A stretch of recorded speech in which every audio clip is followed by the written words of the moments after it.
1 2 3 start. अध्यक्ष महोदय, सरकार देश में खेती का विकास, कृषि का विकास करने के लिए काफ़ी कोशिश कर रही है।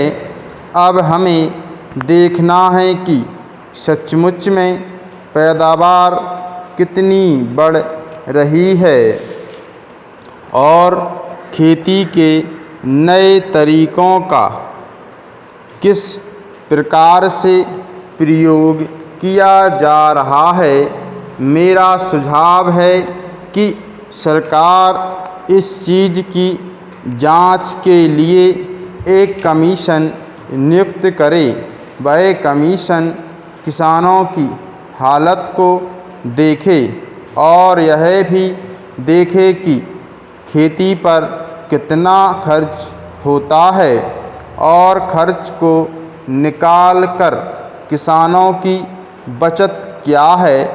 तभी कोई एक सही निश्चय पर हम आ सकते हैं।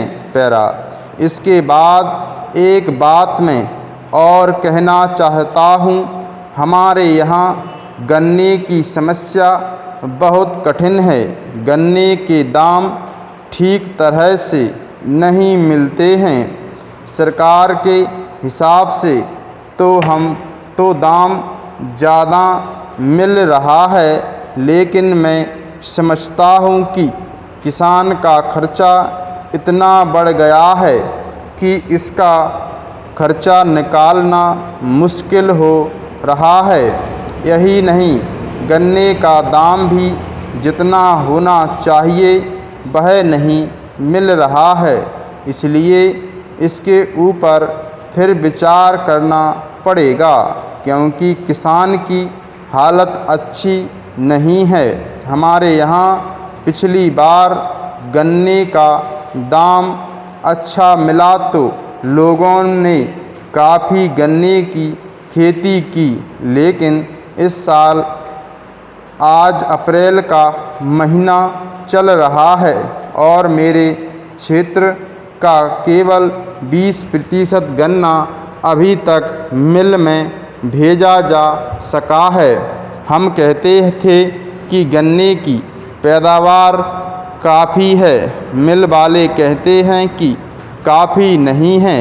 मैं नहीं समझ सकता हूँ कि यह बात कहाँ तक ठीक है। पैरा।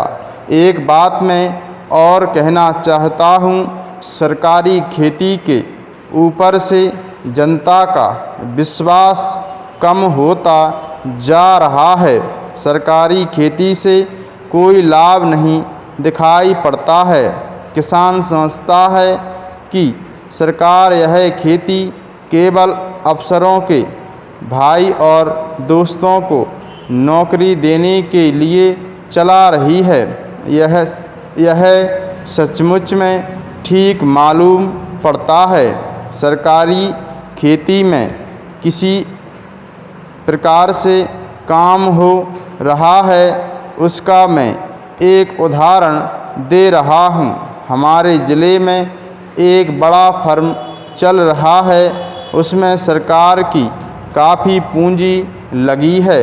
मैं देखता हूँ कि उसमें कभी भी इतनी पैदावार नहीं हुई कि उससे वहाँ के कर्मचारियों के वेतन का खर्च भी निकल सके। श्रीमान, ऐसी खेती से क्या लाभ? क्या यह किसानों के लिए अच्छी खेती का उदाहरण हो सकता है? स्टॉप।